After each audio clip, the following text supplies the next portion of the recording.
Welcome to the latest edition of Monica's Play-by-Play. It's March 2026 and spring is right around the corner, but you would not know it looking at this crazy weather. It has been a heck of a week in the Salish Sea with lots of unexpected things going on, and we're going to break it all down for you.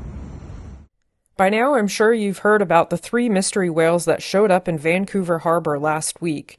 We still don't know what population of mammal-eating killer whales these 3 orcas belong to, but they have received the designations T419, T420, and T421. A day after they were photographed, they disappeared, and we thought that might be the last we heard of them, but it was to everyone's great surprise when 3 days later, the whales that showed up down in Seattle exiting Elliott Bay turned out to be no other than these whales who we will refer to for this story as the T419s. Now they've been seen in Anchorage, Alaska last year, and then over the course of less than a week, they've visited Vancouver, BC, Seattle, Washington, and Tacoma, Washington. The next day, everyone was curious as to where they would pop up.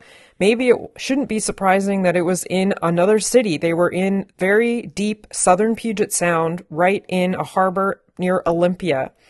Now, on the 12th of March, these were not the only whales in the area. We also had the T-36s and T-137s coming back into Puget Sound and the T-99s over in Case Inlet. So everyone was very curious to see how the next day would shape up in Puget Sound. Just to make things a little bit more interesting, we woke up to snowy conditions in central and southern Puget Sound. Visibility was poor, and we weren't sure how many killer whales would be picked up throughout the course of the day.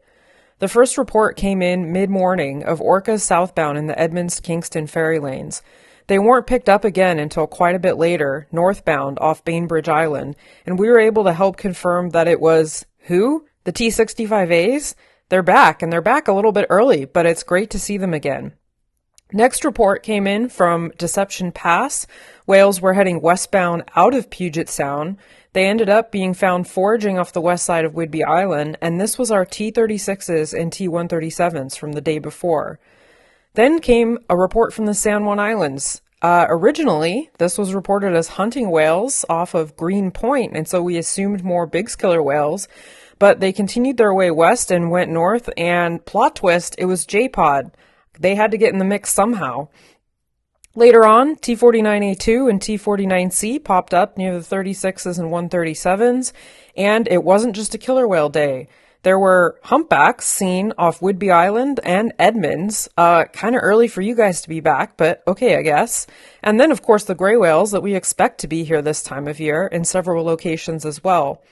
We thought that might be it for the day, and what an impressive day it was already, but then a late report came in of orcas leaving southern Puget Sound, heading north through the Tacoma Narrows and up Colvos Passage. At first look, these were clearly the T-99s, but late footage that came in just before dark indicated that, the T-419s might be with them? This is a wild plot twist in the story of these unknown killer whales, as it would be truly remarkable if they met up with some of our West Coast transients. So, total chaos, or as we call it, March Madness. We can't wait to see how the next day unfolds.